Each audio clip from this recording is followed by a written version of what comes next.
Yo guys, what's up? This is Sugi-Khan and thanks for joining me today on my Games of Glory review. I did a first impressions video about the game around 7 months ago when it was in earliest alpha, and the game has changed a lot since then, and I will be using that old video as a comparison point, how the game has changed since then, and is it improved a lot or enough, or is it gone to worse. So before I will start doing that, I will go to the context. What is the game is about? It is a MOBA game, but I would describe it more as an arena game. It's very similar to Bloodline Champions, but except it's an sci-fi team and you have this control point system. So those who have played Arathi Basin will understand how that works. So you have a few points that you can control and capture, and this will give you points. Once you have majority of the control points, the enemy shields will go down, and once they come to 0, you can actually destroy the enemy base.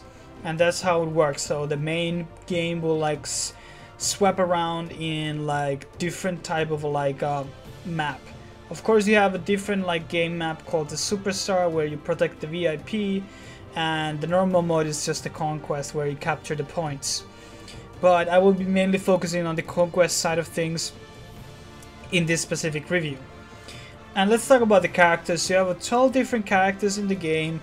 They have different classes from support, tank, assassins, the normal stuff. So some are more adept in dealing damage, some are more adept in supporting, and etc. In this game, what is really cool in the item systems is you're able to use a melee weapon and you're able to use a ranged weapon. So each of the characters can be played in melee or they can be played in ranged. And there's different weapons. You have daggers, snipers, rifle, miniguns, rocket launchers, and each have different reload times, different ranges, different damages.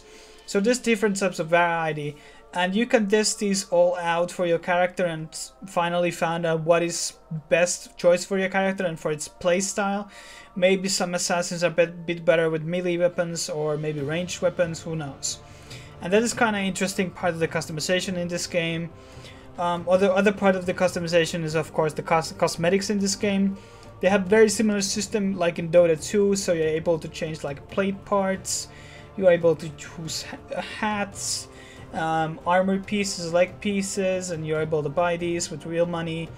And as some people said, the prices are a bit too high. That might be true. I won't comment too much on that. Some games, in most of the MOBAs, the prices are a bit too high for my liking. But it's something that can be adjusted, of course, in future, and you might have sales, and you might even have a dropping system they might implement. We don't know.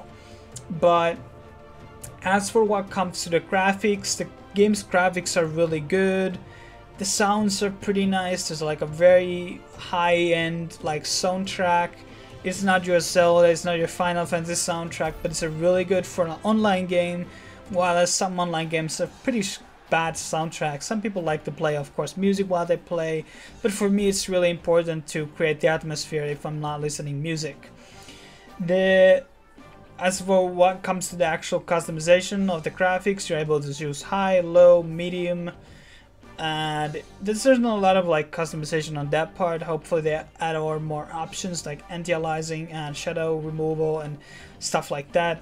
But the game looks good. The animations are a bit stiffy with certain characters using certain guns. It shows they're not doing the animation, but the bullets are flying.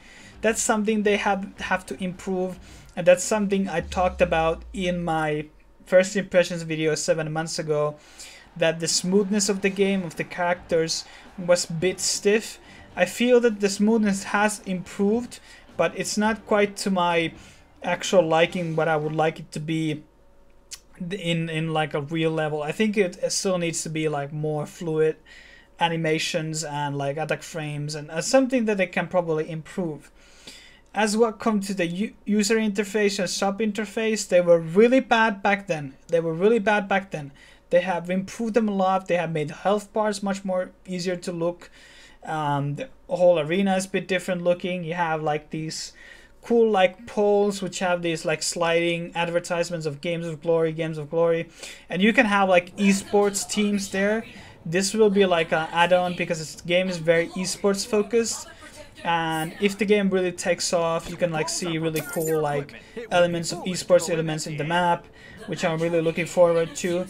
Also, it's a pretty unique game though, because it's still like 3v3. It's not your typical 5v5. You have the control point system going on for you. You have different game modes. You have different play styles in the weapons.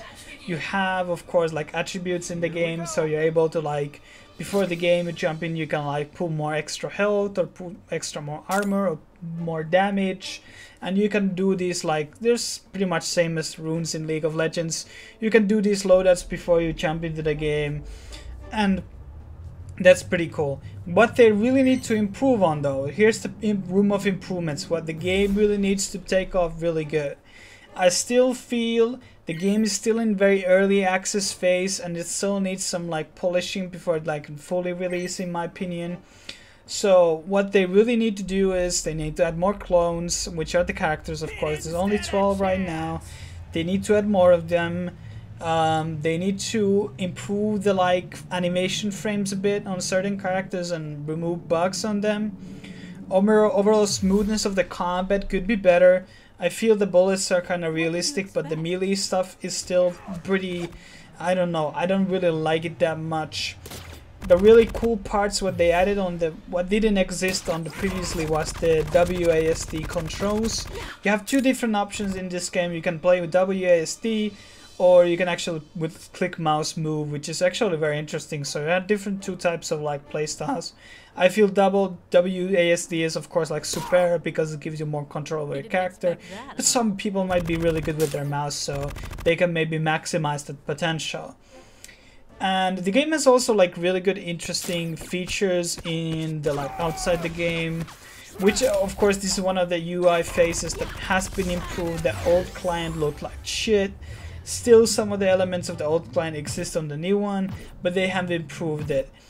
The one cool feature is that you can actually like create teams, so you can have your esports team here, you can invite members, and you have like different scores, and you're able to see leaderboards for this player is in this team, and there's like a daily ranking, there's a weekly ranking, a monthly ranking. There's a lot of like very precise statistics on the game which you are able to see from your profile.